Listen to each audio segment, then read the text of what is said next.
ஒன்றிய அரசே பாராட்டுறீங்க, தமிழ்நாடு கல்வி ரொம்ப நல்லா இருக்கு அப்படின்னு பாராட்டுறீங்க.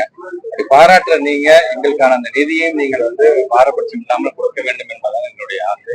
ஆனா இது சார்ந்து கிட்டத்தட்ட வந்து 10,000 15,000 ஆசிரியர்கள் பணியாற்றுகிறார்கள். இது இல்லாம அதுலயே பாத்தீங்கன்னா மற்ற டிபார்ட்மெண்ட் சார்ந்து பணியாற்றக்கூடிய எல்லா கணக்கு எடுத்துக்கிட்டீங்கன்னா கிட்டத்தட்ட 32,000க்கும் மேற்பட்டவர்களுக்கான அந்த சம்பளத்தை வந்து 60:40 ரேஷியோல எஸ்எஸ்சி மூலமாகவும் மாநில அரசும் நம்முடைய ஒன்றிய அரசும் வழங்கிட்டு இருக்காங்க. இது எல்லாமே தடைப்பட்டு போறீங்கன்ற ஒரு சூழ்நிலையை நீங்க உருவாக்குறீங்க. உருவாக்குறதுக்கு நீங்க சொல்றது காரணம் என்ன? தமிழ்நாட்டை வந்து எஜுகேஷன் சரியில்லைன்னு சொல்லி நீங்க சொன்னீங்கன்னா பரவாயில்ல. நீங்க எஜுகேஷன் சிஸ்டத்தை பாராட்டுறதே நீங்க தான்.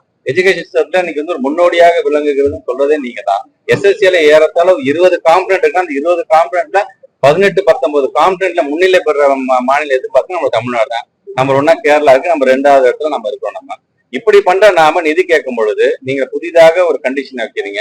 என்இபியை நீங்க ஒத்துக்கோங்க, என்இபியை ஒத்துக்கிட்டாதான் நாங்க வந்து பணம் தருவோம் அப்படின்னு சொல்றது எந்த விதத்திலும் வந்து ஏற்றுக்கொள்ள முடியாத ஒண்ணு. ஏன்னா எங்களுடைய கொள்கை ஒன்று இருக்கின்றது.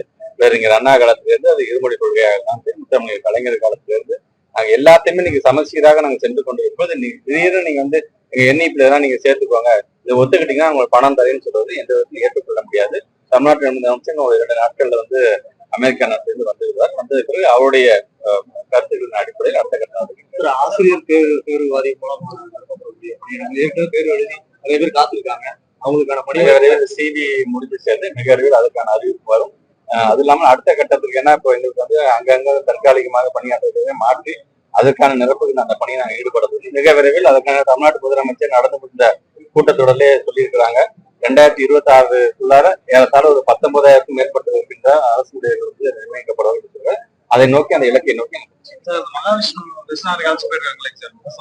அது கோர்ட்டுக்கு படிச்சுமேட் அது நம்ம அதில் கருத்து சொல்றது சரியா இருக்கு. நீதிமன்றம் வந்து நாம பார்த்துக்கலாம்.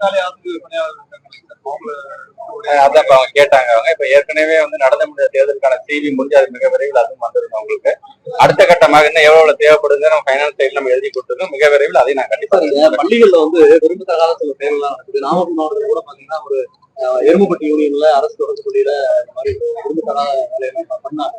அவங்களை கைதும் பண்ணிட்டாங்க. ஆனா நிறைய பள்ளிகளை வந்து சுற்றுச்சுவர் இல்லை. இதனாலதான் இந்த மாதிரி சமூக இல்ல. இப்ப நீங்க சொல்ற பாயிண்ட் வந்து நிறைய இடத்துல இப்ப மார்னிங் கூட பாத்தீங்கன்னா இப்ப சேந்தமங்கலம் நம்முடைய பரமத்தி வேலூர்ல இருக்கின்ற ஒரு பள்ளிக்கூடத்துக்கு அது யார்கிட்டையும் சொல்லலாம் கூட அமைச்சு கூட சொன்னாங்க. சொல்லாம போய் பார்த்து வந்தாங்க.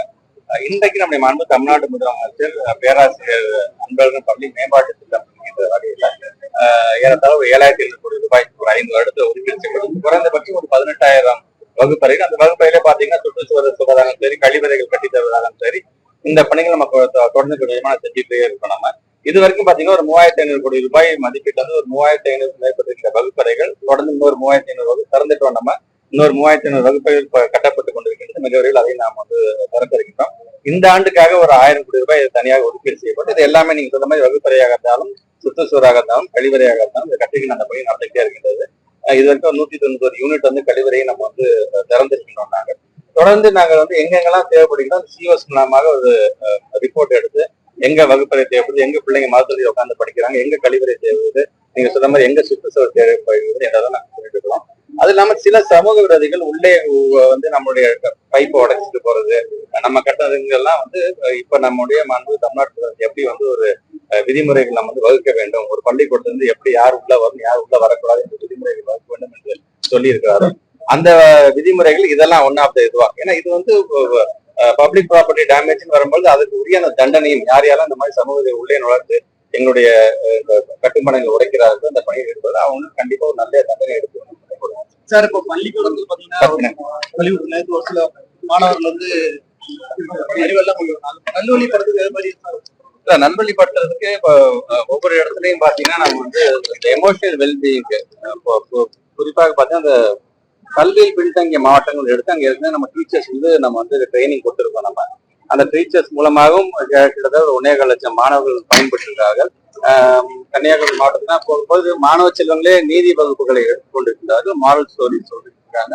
அதை ஒரு பாடமாக நம்ம கொண்டு வந்திருக்கின்றோம். இதை இன்னும் அதை வலுப்படுத்துகின்ற விதமாக வரும் காலத்தில் புதிதாக திட்டங்களை நம்ம கண்டிப்பா கொண்டு வரோம். பாதகம் செய்பவரை கண்டால் நாம் பயங்கொள்ளலாகாது பாப்பா, மோதி மிதித்து விடு பாப்பா, அவர் முகத்தில் உமிழ்ந்து விடு பாப்பா.